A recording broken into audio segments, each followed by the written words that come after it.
Olá, meus queridos, minhas queridas.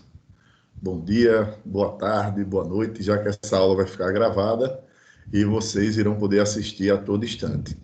Mas como estamos falando ao vivo aqui com vocês, né, boa tarde, e vamos para um assunto importantíssimo que é a Grécia Antiga. Gente, a Grécia ela é um conteúdo gigante, é um conteúdo muito extenso.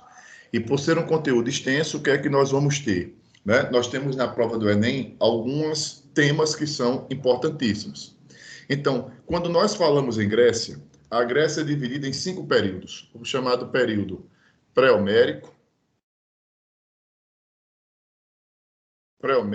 homérico, arcaico, clássico e helenístico. Do período pré-homérico e homérico, o que é importante para a gente, para um sentido de prova do Enem?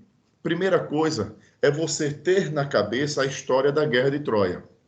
Claro que o slide ele tem tudo, tá? Mas eu vou abordar aquilo que é o principal. Na Guerra de Troia, o que é que se pode falar? Também, tanto em história, na questão de mitos, em filosofia também, como também na parte de literatura, com a chamada literatura clássica, com a Ilíada e a Odisseia, que são livros que retratam a Guerra de Troia, né? A Ilíada retrata a vida de Aquiles na Guerra de Troia, e a Odisseia que retrata a volta de Ulisses para o seu reino de Ítaca. Então, o que acontece? Troia é uma guerra que aconteceu de fato, mas que é retratada plenamente dentro dessas obras. E aí fica uma dica de filme, o filme Troia, e também tem uma série que nós temos, né, até na Netflix. Então, você tem, aqui é um mapa da Grécia. O que eu quero mostrar a vocês é o seguinte, vocês estão vendo aqui o mouse passando, vários nomezinhos, ó, Atenas, você vai ter aqui a região de Esparta e outras cidades. Por quê? Porque a grande característica da Grécia, que eu quero que vocês gravem, né, é a questão das chamadas cidades-estados. Que essas cidades-estados, elas se formam, né, são as chamadas polis gregas. Porque a Grécia ela não tinha um poder central que comandasse todas as cidades. Cada cidade era independente uma da outra. Por isso que nós temos a denominação polis, cidade-estado. Cada cidade era independente uma da outra. Cada cidade tinha a sua característica política, cada cidade tinha a sua característica social, cada cidade tinha o seu exército, cada cidade tinha a sua característica econômica. E essa fragmentação política é um marco, é o que marca a Grécia. Então, essas cidades-estados divididas nós chamamos de polis. E isso garantia para os gregos, né? Porque, veja, eu estou falando dos gregos de uma forma geral, mas o que é que levava eles a se chamarem gregos? Terem uma própria língua, terem, né, falar o grego e ter a mesma religião. Só que cada cidade, exemplo, Esparta e Atenas, tem as suas características próprias. E é isso que você não pode esquecer. A Grécia marcada por cidades-estados. Cada cidade independente uma da outra. Cada cidade tem a sua característica política, social, econômica e etc. Diante disso, vem o período arcaico, que é quando se forma essas cidades-estados, que vem de uma evolução dos gêneros. E cada cidade tem a sua característica, porque quando nós falamos em período arcaico, vem Esparta e Atenas. Nós falamos só de duas. E nessas cidades, cada cidade tem a sua própria característica. Qual é a grande característica da cidade de Esparta? É aqui onde você vai ter a ideia do militarismo, a militarização dos espartanos. E esses espartanos é onde entra a ideia da política de Esparta, que era um governo oligárquico. O que é esse governo oligárquico? É o mesmo quando você escuta falar em história do Brasil, né? Quando você escuta aquela república do café com leite, ou seja, governo de poucos, em que quem eram esses poucos? Você vai ter os espartanos, que era a elite, né? A elite, os descendentes dos dórios, que tinham o controle total sobre a população. O controle político, só eles tinham participação política, só eles participavam do exército, e o controle econômico era o controle sobre as terras. E existia os periecos, homens livres, geralmente comerciantes, artesãos, que faziam aquilo que os espartanos não queriam. Por quê? Porque esses espartanos se dedicavam principalmente ao exército e à política. E para eu poder me dedicar ao exército e à política, entra a ideia dos escravos, os ilotas. E não esqueçam que Esparta, né, como a Grécia em si, é marcada pela chamada civilização escravista. Ou seja, a base, para eu poder me dedicar à política, ao exército, eu não vou ter que me dedicar ao trabalho. Então, quem vai se dedicar ao trabalho? os escravos. Então, dentro dessa visão militarizada, todo espartano, o homem, ele era dedicado ao exército, tá? Então, ao nascer, ele verificava se tinha alguma deficiência, o que nós chamamos de eugenia, e ele, se não tivesse, ele iria ter a permissão do Estado para sobreviver. Se ele apresentasse alguma deficiência, ele era sacrificado, tá? Então, isso é o que chama eugenia, a perfeição do corpo. E aí eles iam para a Goge, que era uma escola militar, até os 18 anos, e ao chegar, né, aos 18 anos, o que é que acontece? Ele se torna um militar. Até os 30 anos, ele é um militar de guerra só. E com 30 ele ganha cidadania, e dos 30 aos 60 ele é militar e político. Chegando aos 60 anos, ele se torna somente político. E na estrutura política, nós temos a diarquia, 2 reis. Por que sempre 2? Porque Esparta vivia sempre em guerra, um ficava na cidade e o outro ia. Para quê? Porque existia um medo constante de um levante dos escravos. A Jeruse é o que vocês vão ver, o Conselho dos Anciões, que é o que você precisa saber. Os anciões são os maiores de 60 anos. E aí você tem que começar a pensar, caso venha algo numa redação, como tratávamos os idosos no mundo antigo e a relação de tratamento ao mundo de hoje, né? Então, essa questão do tratamento ao mundo de hoje é importante que você tenha, que nós temos que ter leis que garantam ao idoso direitos básicos, né? Que é o Estatuto do Idoso. Por quê? Porque a sociedade não valoriza. E outra cidade-estado que vai ser importante dentro desse cenário é Atenas. Só que Atenas, a sociedade inicialmente era dividida em terras. Então, quem eram os ricos? Os grandes proprietários de terras, os eupátridas. Classe média, vou usar esse termo, né? Os pequenos proprietários de terras, os agricultores, georgóis. E os tetas são os sem terra, aqueles que não tinham terra, os chamados pobres. Chamados, a tradução disso significa marginais. Marginalizados no processo de distribuição de terras. E eles, obviamente, de início, a política ateniense, ela só privilegiava os eupátridas. É aí que nós vamos ter a evolução política de Atenas, que vai chegar no que eles chamavam de perfeição política, que é a democracia. Só que nessa sociedade existem os estrangeiros, os metecos, tá? Quem era um estrangeiro, gente? Poderia ser um espartano. Ah, professor, mas ele não era grego? Sim, mas ele não pertencia àquela cidade-estado. Então era um estrangeiro. Demiurgo, comerciante, e o escravo, como era escravo na época, se tornava escravo por guerra ou dívida. Esse escravo poderia ser um próprio grego, tá? Que na grande maioria era. Porque não esqueçam, cidades-estados, cidades independentes uma da outra, e que viviam guerreando entre si. Eu coloquei no slide tudo, para que quando vocês forem estudar, você tenha acesso. Só que quando nós falamos nessa segunda diáspora grega, ela não é tão importante, ela não é importante para o Enem, mas é quando os gregos eles começam a formar colônias ao longo do Mediterrâneo. Vocês estão vendo aqui, ó, Magna Grécia, ao longo aqui, ó, você vai ter do Mar Negro, tá? E assim sucessivamente. Mas para uma prova do Enem, isso não é tão essencial. E o foco dessa aula é o Enem.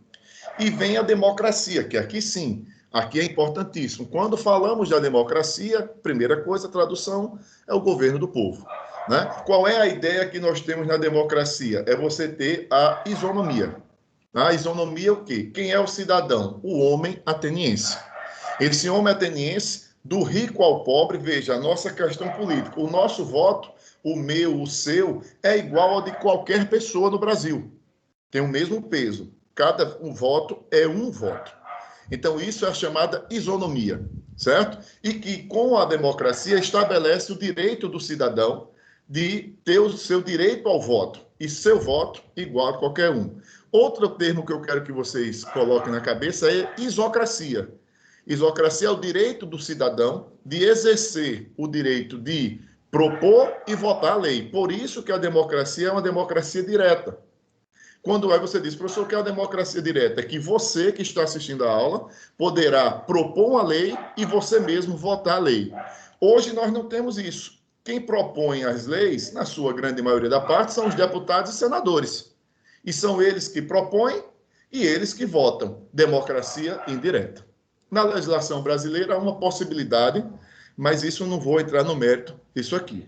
Tá? Então, o cidadão participava diretamente. Então, primeira informação, a democracia se forma, é uma democracia direta e que tem por base a isonomia, a igualdade do voto, a igualdade de todos perante a eleição, ou o voto, etc., e a isocracia, o direito de todos de propor a lei e votar a lei. Quem eram os excluídos? Mulheres, estrangeiros e escravos.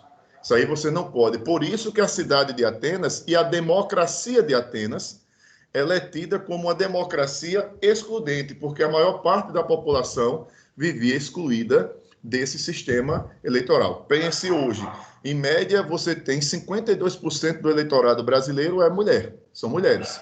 Então, o que é que acontece? Então, se imagine tirando as mulheres hoje do processo eleitoral. Olhe como excluiríamos mais da metade da população brasileira. Né? E aí você vai ver o seguinte, o que é o ostracismo, Sérgio? O ostracismo era um mecanismo de defesa dos atenienses da democracia. Aquele que colocasse em perigo a democracia, eles iriam, vamos dizer, fazer uma eleição com a pergunta mais ou menos assim, professor Sérgio, é inimigo ou não da democracia? Se você, cidadão, dissesse que sim, através de uma eleição, você iria, vamos dizer, eu iria ser expulso da cidade, perderia os meus direitos políticos e sair da cidade por 10 anos.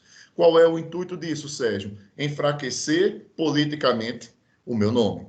Certo? E aí eu coloquei só alguns pontos aqui importantes, o seguinte, ó, o que é o cidadania?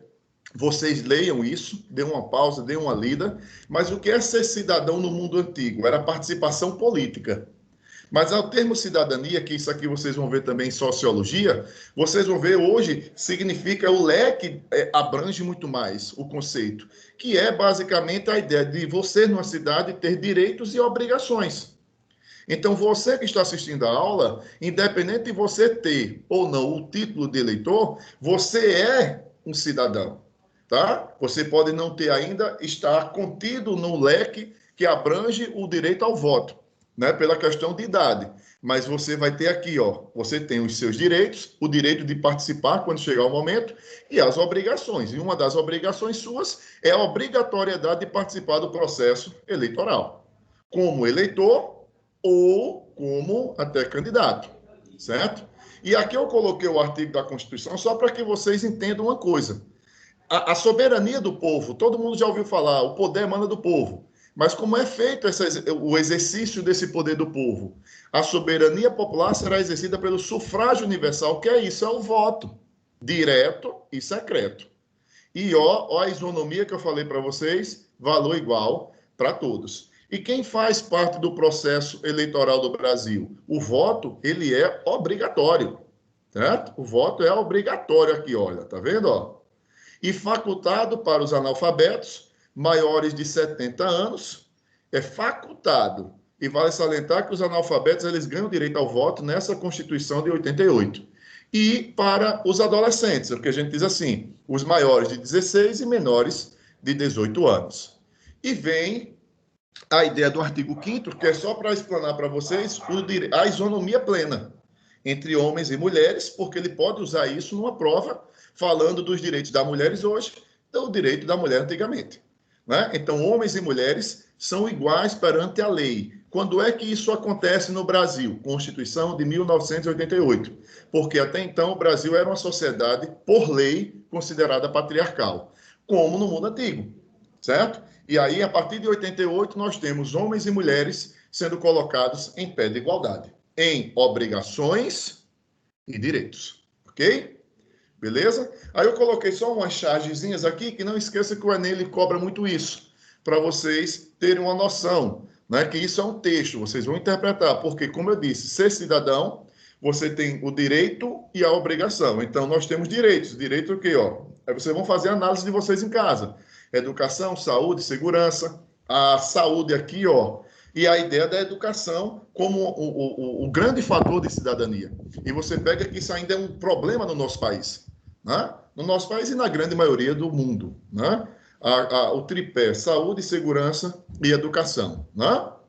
E o período clássico, agora aqui, são períodos de menor importância para uma prova do Enem. Pode cair, professor? Pode. Mas não é, até hoje, muito importante. Mas veja, o período clássico é o período marcado por guerras. tanto a guerras externas quanto as guerras médicas. Eu acho que muita gente aqui assistiu aquele filme Os 300 de Esparta, e também uma guerra civil entre as cidades, a chamada Guerra do Peloponeso.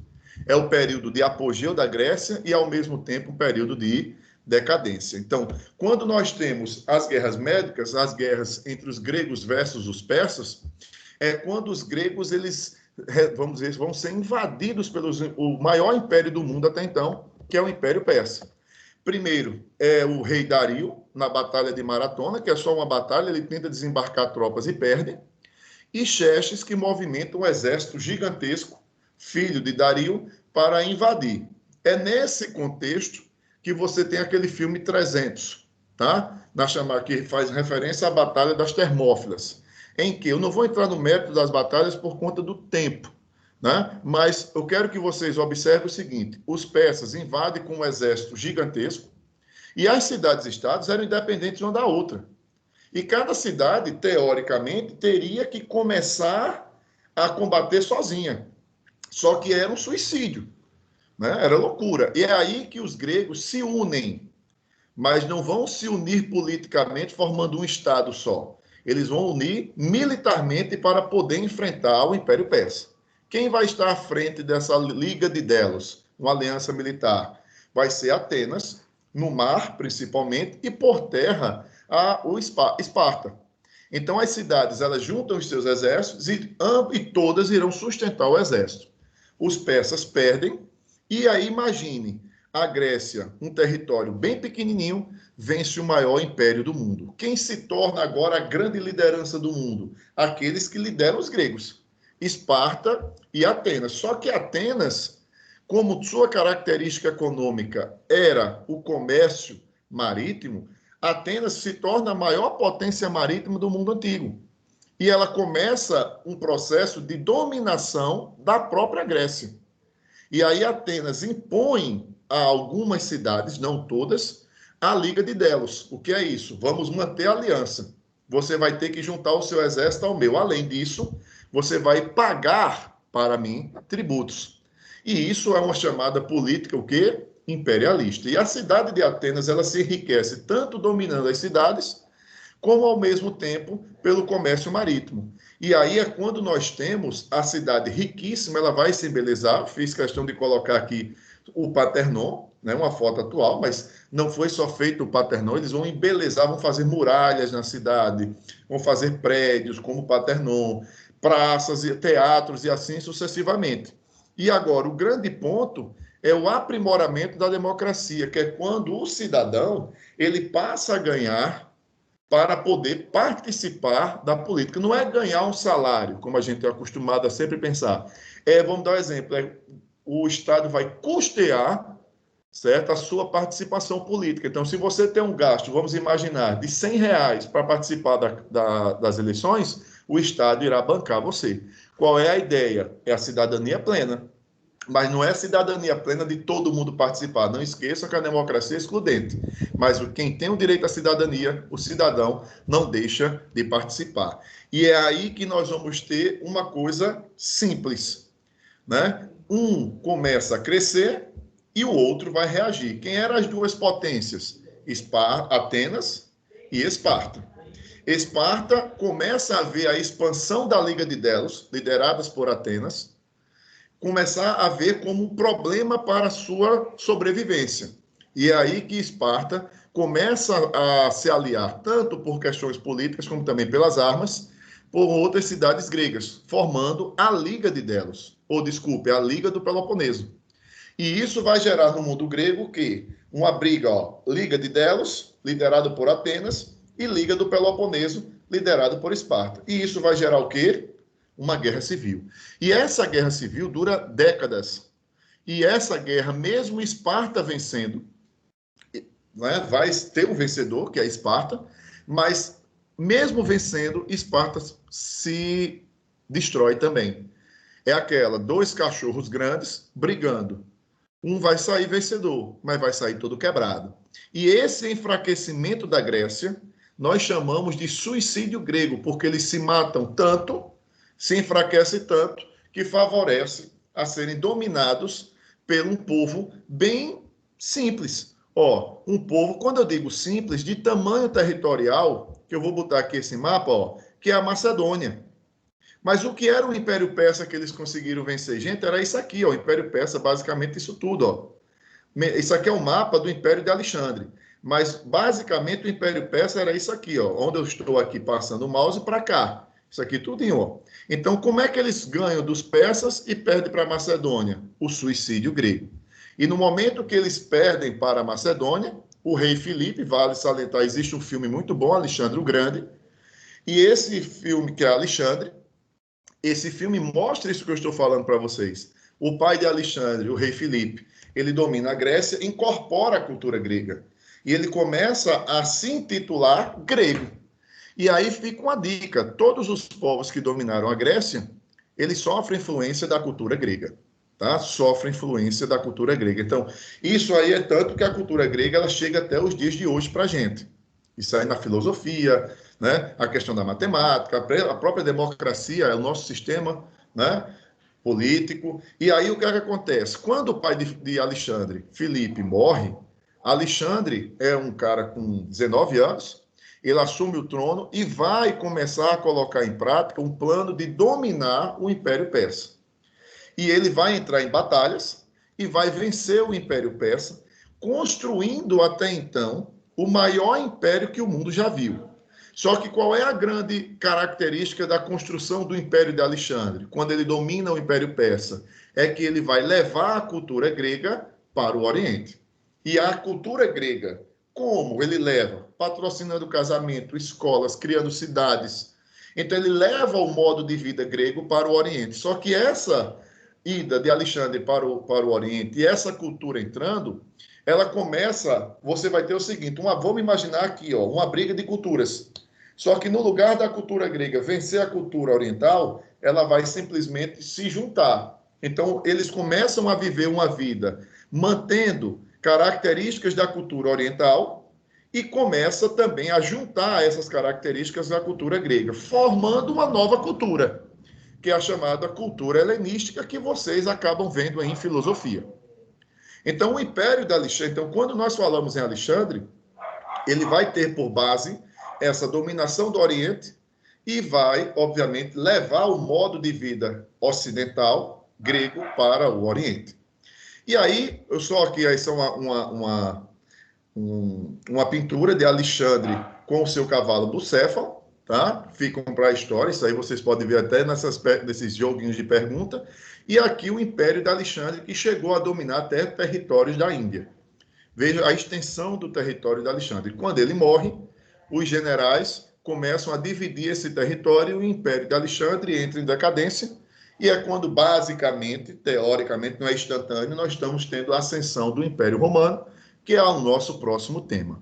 Tá? Então, daqui, o que você tem que ter na cabeça? Cidades-estados, aquela denominação de cidade-estado, Esparta e Atenas, a democracia principalmente, e a questão de cidadania, certo? Você não pode entrar na prova do Enem sem saber disso. Então, um abraço para todos vocês.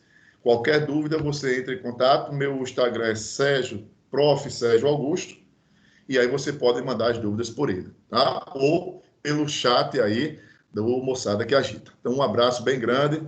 Fiquem com Deus.